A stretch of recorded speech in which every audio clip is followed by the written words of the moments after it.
Est-ce que c'est la fin de 80 ans d'histoire européenne? Vont nous rejoindre Louis Sarkozy, Renaud Girard, Guillaume Roquette, Alapo, Edi Haniva, etc., etc. Est-ce qu'on a une explication sur le fait que Poutine, Trump... Non seulement Trump, on peut considérer que c'est de la réelle politique, mais c'est plus que ça. Il y a une espèce de sympathie qui est en train de naître entre Moscou et Washington. Pourquoi ? C'est pas de la réelle politique. La réelle politique est fondée sur les réalités. Trump s'est fondé sur un, je sais pas, un truc de cocaïnomane, je sais pas. Enfin bref, il est à côté de ses pompes. La réelle politique, c'est que l'Europe contribue à la puissance américaine. Ça, c'est de la réelle politique. Là, il est parti sur un trip de l'extrême droite américaine, J.D. Vance, etc., qui croient qu'ils peuvent tout faire tout seuls. Ils ont besoin de nous, ils s'en rendent pas compte. Le jour où on arrêtera de leur acheter des F-35, le jour où on les mettra dehors d'Europe en disant vous voulez pas, ok, alors vous dites dehors. Ça, vous dites ça, et en même temps depuis 20 minutes, on vient de dire qu'on a besoin d'eux pour le renseignement, besoin d'eux pour les patriotes, besoin d'eux pour tant de choses. Ils ont besoin de nous aussi. Ouais. La puissance américaine, ils s'en rendent pas compte. La réelle politique, c'est se rendre compte que dans la puissance américaine, il y a la puissance de ces alliances dont nous faisons partie. Pourquoi aussi, vous n'avez pas répondu. Pourquoi, selon vous, il y a un tropisme, comme on dit, les cuistres, si fort de Trump pour Poutine? Moi, je crois qu'il y a une fascination pour l'autoritarisme qui vient du bonhomme, là, clairement. Donc là, il voit un peu son alter ego, Kim Jong-un, Xi Jinping, tout ça, c'est des gens qui lui ressemblent un peu. On peut penser même qu'il rêverait, même s'il sait que c'est vraisemblablement pas faisable, de fonder une dynastie aux États-Unis. Voilà. Ensuite, il revient quand même à une certaine brutalité américaine traditionnelle. La doctrine Monroe au 19e siècle, c'était pas un truc de rigolo, quoi. Hein. Ils ont mis au pas le continent en un siècle, en fait. Grosso modo, c'est à peu près ça. Et donc, c'était pas tout à fait les droits de l'homme, là. Donc, du temps de Theodore Roosevelt, les expéditions à Cuba, un peu partout, etc., c'était de l'impérialisme pur et dur. Est-ce que vous croyez donc, on revient à cette Est-ce que vous croyez à la théorie de l'agent russe? Il faut dire ce qu'il y a. Ce soir, maintenant, on est arrivé à un tel stade que, alors, ou bien il y a les théoriciens de la réelle politique qui disent c'est un réel politicien qui n'a plus rien à faire de l'Europe. Et ceux qui disent non, il y a quelque chose comme un agent russe. Général Chevancier, vous, ça vous fait presque sourire? Oui, parce que le coup de l'agent russe, je sais que Michel aime bien ça, il l'a dit, mais je ne crois pas à l'agent russe. Il va vous le redire, je pense. En tout cas, des sensibilités, oui. Maintenant, est-ce qu'il faut se contenter des déclarations au jour le jour? Est-ce que derrière, il n'y a pas une stratégie un peu plus pensée sur la place des États-Unis demain? Et je pense qu'au lieu de s'arrêter tous les jours sur la petite phrase de Trump ou sa petite décision, imaginons peut-être plutôt la stratégie qu'il aura d'ici 2 Quelle serait sa stratégie? Précisez, si c'est l'hypothèse, si c'est la vôtre. Pourquoi Trump dirait s'allier avec les Russes, c'est si bon pour moi? Parce que déjà, l'objectif, on parle beaucoup des matières premières, vous avez sans doute en parler tout à l'heure, les matières premières aujourd'hui, dans 10 ou 15 ans, ça sera la clé de toute l'économie. Et qu'est-ce qu'essaie de faire Trump aujourd'hui? C'est de mettre la main sur toutes les ressources plus ou moins rares qui lui permettra de dominer l'économie mondiale. Et ça, je pense qu'il y a une stratégie à long terme de cette direction-là. Et la Russie apportera beaucoup plus que l'Ukraine aujourd'hui quand on regarde les ressources. Est-ce que ça veut dire qu'il considère que pour lui, s'allier, vraiment s'allier, pas seulement, comment dire, rééquilibrer les forces, mais s'allier aux Russes, fût-ce contre nous, c'est une solution? Moi, je vois plus d'inféodation que d'alliance. Quand il est tellement... il est aux ordres de Poutine. Donc ma théorie, c'est pas... Bon, l'agent russe, c'est objectivement, il agit comme un agent. Mais pour moi, c'est la définition, c'est l'idiot utile. La définition de Lénine, l'idiot utile, qui fait ce qu'il croit être dans son intérêt et qui est dans le mien. Il faut prendre toutes les hypothèses. Hein. L'agent, cette théorie existe aussi, c'est-à-dire ces voyages à Moscou, le compromettre, comme on dit, ou par une prostituée, ou par une scène sexuelle, ou par de l'argent. Enfin, il en avait quand même considérablement. Oui. On compromet quelqu'un au point qu'il est lié au KGB. Est-ce que c'est une hypothèse qui existe d'après vous? La fascination voilà. Non, mais le compromettre, est-ce que vous y croyez? Est-ce que quelqu'un y croit? Moi, je crois qu'il a pu avoir des sympathies pour les Russes parce que les Russes ont pu l'aider à un certain moment dans ses affaires, avec un peu de l'argent sale, etc. Donc, ils se sont dit, tiens, ça, c'est des gens sympas. Et puis, comme c'est un oligarque, il s'entend bien avec les oligarques en face.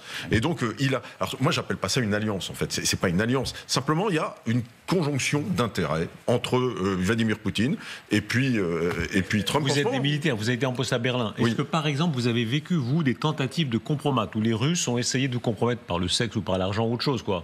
Non, moi, j'ai pas vécu ça. Ils n'ont pas osé. Non, alors, ouais. Non, mais quand on se parlait, mais on leur disait les choses de manière. Émilie dit peut-être que vous avez l'air d'avoir regretté un peu de ne pas avoir été. Non, je n'ai pas eu ce privilège-là. Natacha, chance. Non, moi je n'ai pas vécu ça, mais quand on passait, on était habilité pour partir très secret défense, donc on passait un certain nombre d'entretiens avec le renseignement militaire, et tout ça a été évoqué.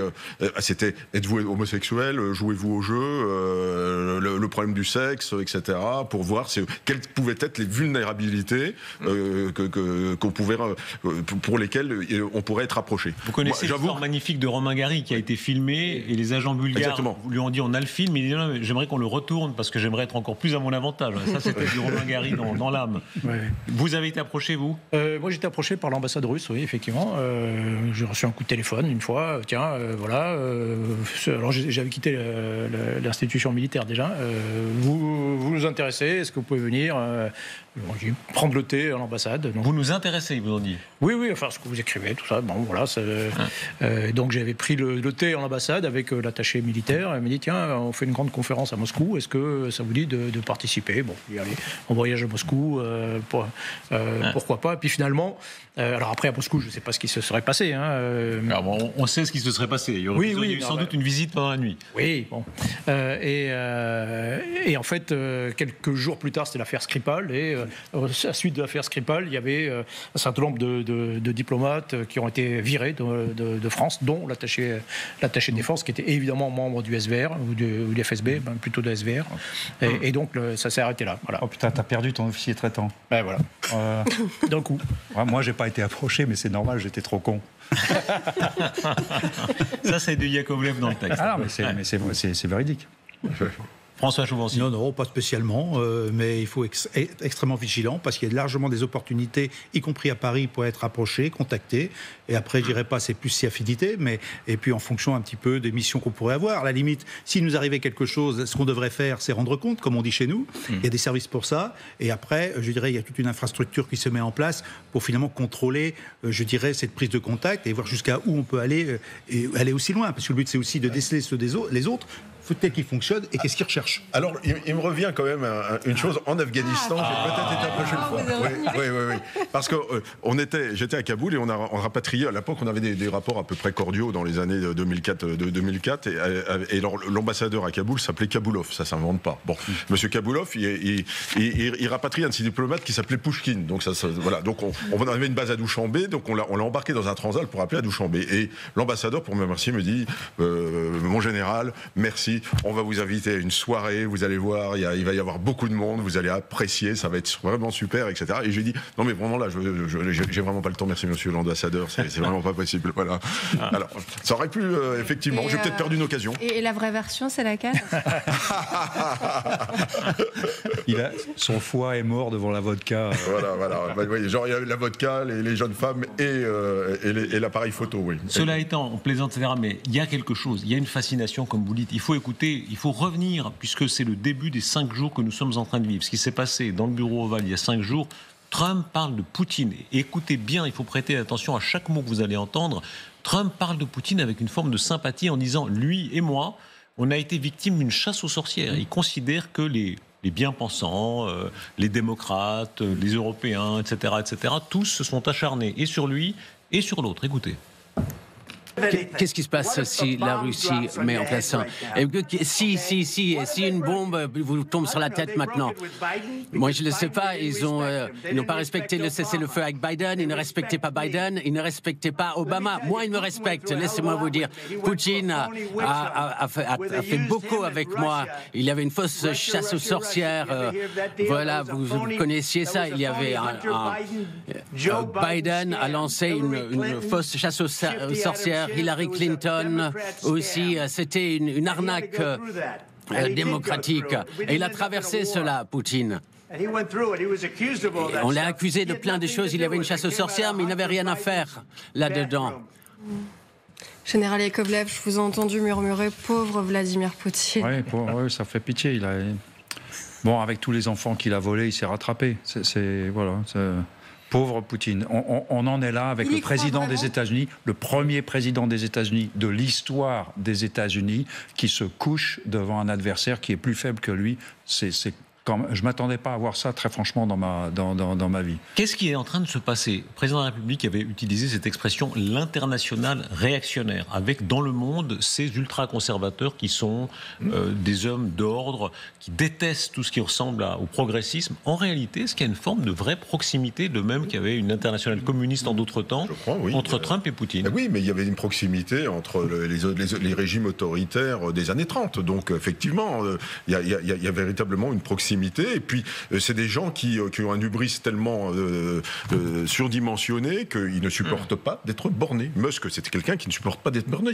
Ils ont une vision un petit peu libertarienne, en plus. Musk est libertarien, c'est-à-dire qu'il vient en France, le X, il faut absolument pas qu'il soit borné, on doit pouvoir dire ce qu'on veut, il ne supporte pas les réglementations européennes, et donc on devient des adversaires systémiques. Voilà. Et celui qui correspond le plus à leur modèle, c'est Poutine en face. Voilà. Ouais, vous faites la comparaison avec les années 30, c'est-à-dire il est possible qu'on soit bien au-delà dans la charge de l'Europe, qu'il y ait une forme de proximité, peut-être de pensée, de régime entre Trump, Poutine et quelques autres.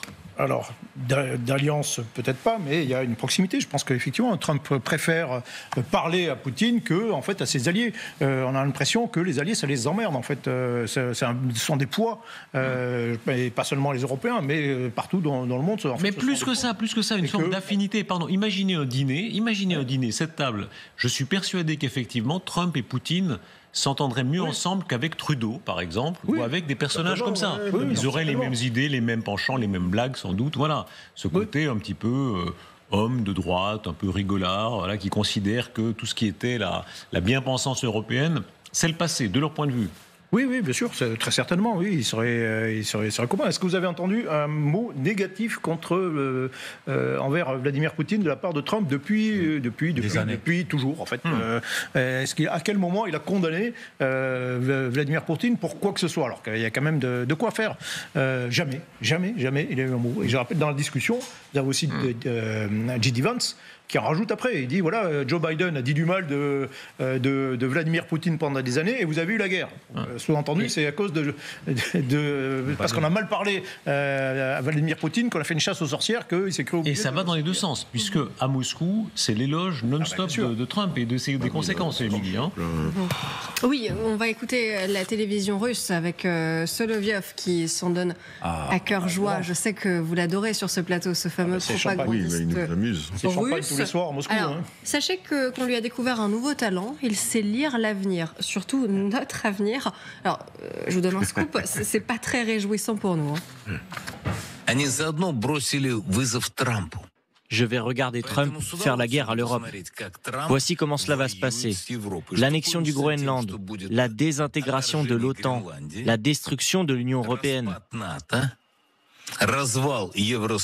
Trump ne reconnaîtra plus l'UE. Il y aura une guerre économique entre l'Amérique et l'Europe. Trump dira: pourquoi ne pas entrer dans une coopération militaro-technique avec la Russie? Voici qui sont les vrais ennemis de l'Amérique. L'Europe satanique et l'Union européenne. Voilà, l'affinité. Les affinités, elles sont là. Là, c'est une liste de vœux. Là, en fait, il a fait la liste un peu des objectifs de Moscou, tout simplement. Et il dit, ce sera l'avenir. On va quand même plus loin, parce que quand on entend ce qu'il dit, vu ce qui se passe actuellement, il prédit peut-être l'avenir, mais on a quand même l'impression qu'il n'est pas loin d'une forme de réalité à la date d'aujourd'hui.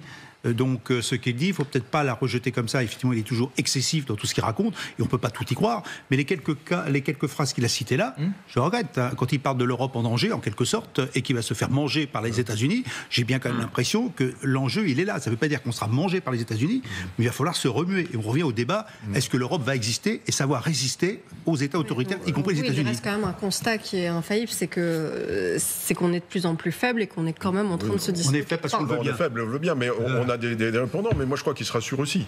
Ça c'est le meilleur des mondes dans lequel la Russie sera sauvée, sera puissante, etc. Donc il a besoin de se rassurer. Ce bon Solovyov qui est payé 24 millions de dollars par an pour pouvoir déblatérer et nous faire rire tous les soirs, c'est quand même un bon clown, quoi.